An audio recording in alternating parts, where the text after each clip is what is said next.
Welcome to our channel. In this special episode, we will be exploring the true culinary capital of Taiwan, Tainan. The people here pay very particular attention to their food, and their ingredients are carefully and tastefully chosen. Some of the restaurants even let you know how to eat their food in order to maximize and enjoy their flavor. So, join us as we explore the endless delectable options this amazing city has to offer. Let's go!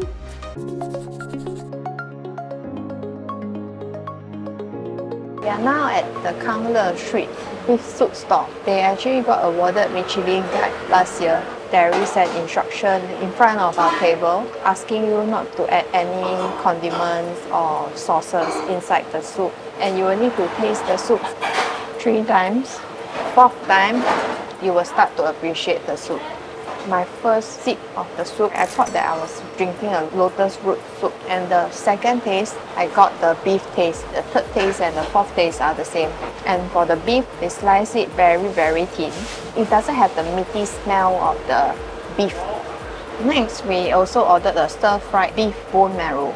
The store owner is very particular in the way of eating. She mentioned that this dish is stronger in flavors. We will finish the stir-fried bone marrow first, then only we continue to drink the soup. Else the stir-fried bone marrow will dilute the taste of the soup. The taste is super interesting. It's like eating a jelly, while the outer layer is crispy. The bone marrow texture is very intense. You need to stir fry with the veggie and it will balance up. It's a very interesting taste. You need to come and eat it. So after we are done with our quick lunch, we were walking to the dessert stop that we have planned to visit, and on the way there we actually spot this shop called Liang Jing, and they sell various pastry and snacks. And this cake caught our attention and we have to get it. The exterior is a pastry-like skin, it's very crispy. Inside the cake is soft and fluffy. Pretty interesting combination. Not bad.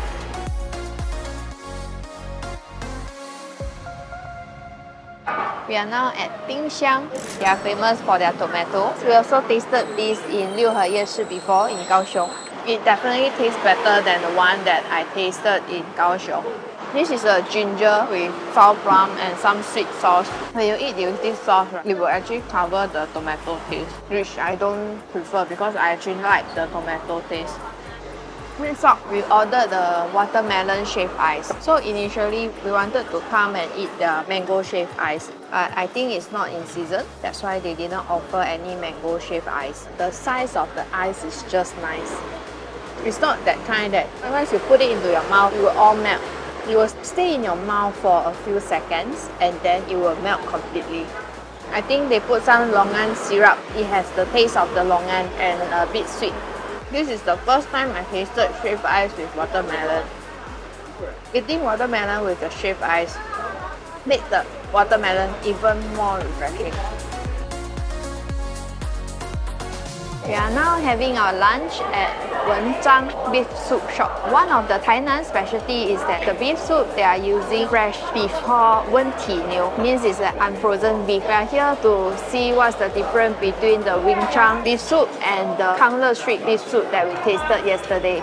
They mentioned that every shop they have a different taste. Same thing, I will have 3 mouthful of beef soup first. For this Wenzhang beef soup, the beef soup has a stronger flavor. This one, the first mouth, I can taste the lotus root flavor plus the beef. And for the beef wise, it has a stronger meat taste. You can see they also slice the meat into a very thin slice. I prefer the soup here and the meat at the Kangle Street. The beef slice in the beef soup are all medium rare and it is soft and tender. It is quite hard to get this kind of beef texture in Singapore at this price. Next, we ordered a braised beef rice. It tastes ordinary, just that they are replacing the pork with the beef. Hainan is all about food. We are at another store eating rice cake. This store is called Fu Sheng Hao and is famous for their rice cake. This is the first time I taste Taiwanese style rice cake. Very curious how will it taste like. It tastes like yam cake and carrot cake with the law on top. The texture is smoother. I think after a bowl of this rice cake, you will be half full already. Must try when you are in Thailand.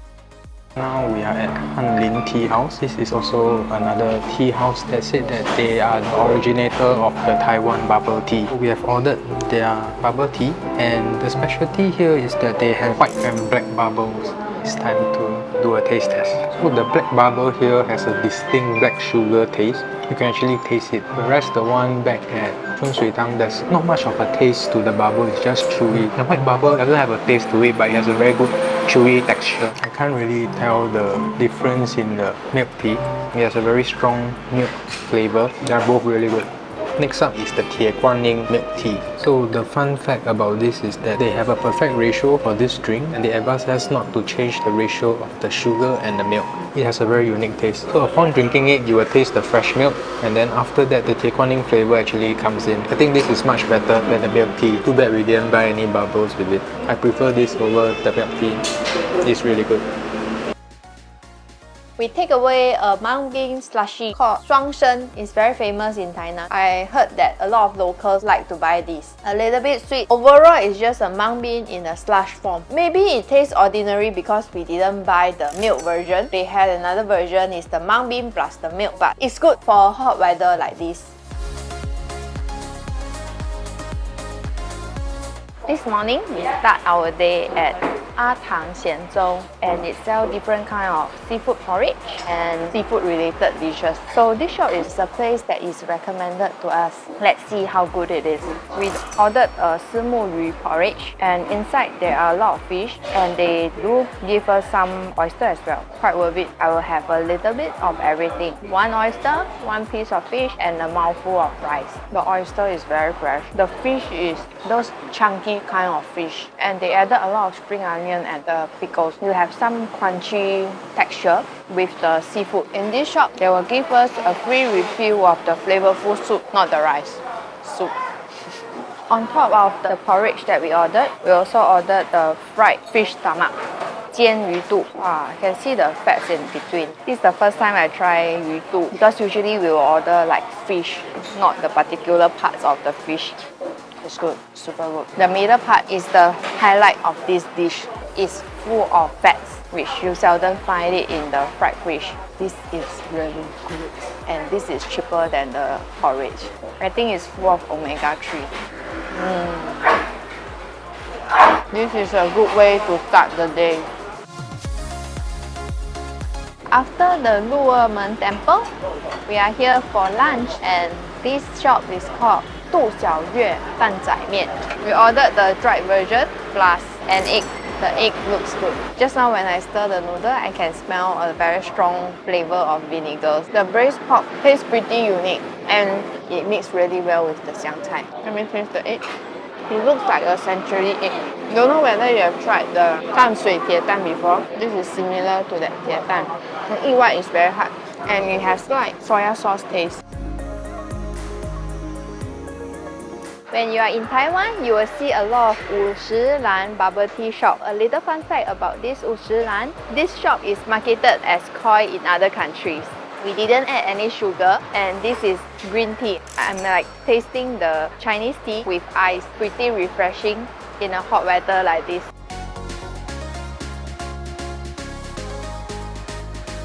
Next up is a dish that I have been wanting to taste in Thailand and it's called San Yu Yi Mian. It's yolk stir-fried with yi mian. Yi mian is my favorite type of noodle. They said that Thailand offer the best yi mian, so I'm here to taste the yi mian. The noodle is stir-fried in a high heat, so it has a wok hei taste. For this yi mian, I think they didn't deep fry the noodle. The sauce that they use to stir-fry this yi mian is a little bit sweet. If you taste it carefully, you will taste a bit of a soury taste. It tastes above average, but I still prefer the Singapore style yi mian. It's more unhealthy, but it tastes more delicious. Now it's time for me to try the eel. The eel doesn't have much taste. I think it's just for the texture. A bit disappointed with this. We are now at the Sheriff Tea Leaf Egg shop for our after meal snack. This shop is called Sheriff Tea Egg because it's actually originated from a sheriff. He made the tea egg for his colleague every morning because it is very inconvenient to get a proper breakfast during that time. So words start to spread and eventually he opened a shop. From the signboard, they mentioned that the owner of this shop is very particular in making the tea egg. So let's see how good it is. We got 2 eggs, one original, another is the spicy flavor. Original egg first. I can tell that the egg white has been seasoned evenly. So the taste of this tea leaf egg is quite consistent. But overall, the taste is just the same as the ordinary tea egg. When I peel the eggshell of this tea leaf egg, I also found that it's much easier to peel. Maybe they have a way of selecting and cooking the egg. That's why it's quite easy to peel off the eggshell. Next is the spicy tea leaf egg. This is the first time we see this flavor for tea leaf egg. It's really spicy. I thought the spiciness would be like just a bit, but it's spicy. How they make it? The interesting thing is that every part of this egg has the spiciness. Very interesting. Got to try the spicy tea leaf egg.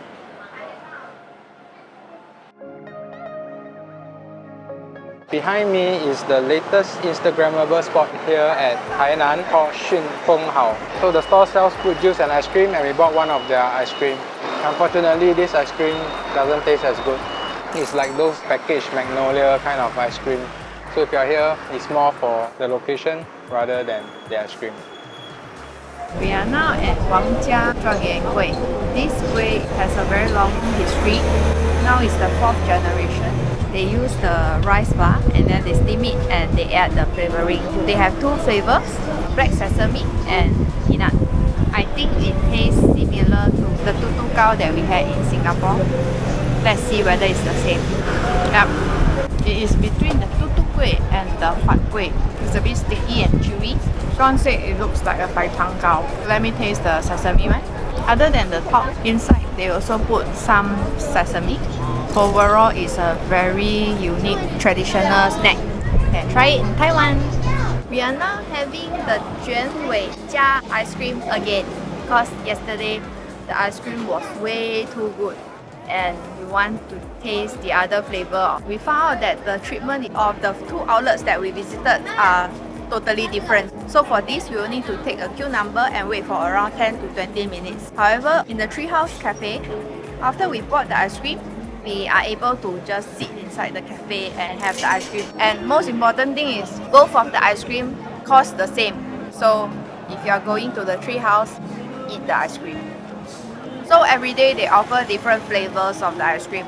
Today is hojija and the mascarpone cheese. We bought the hojija flavor. This ice cream is more of the milky taste. If you prefer a strong tea taste, this ice cream is not for you. I think for this store, they are really good at their milk ice cream. So yesterday, the sea salt milk ice cream was really good.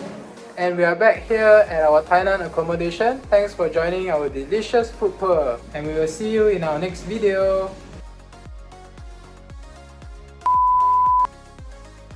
They didn't mention much, they just say this is an egg. It's called Zhuangyuan Gui because I don't know why, but there's a story behind.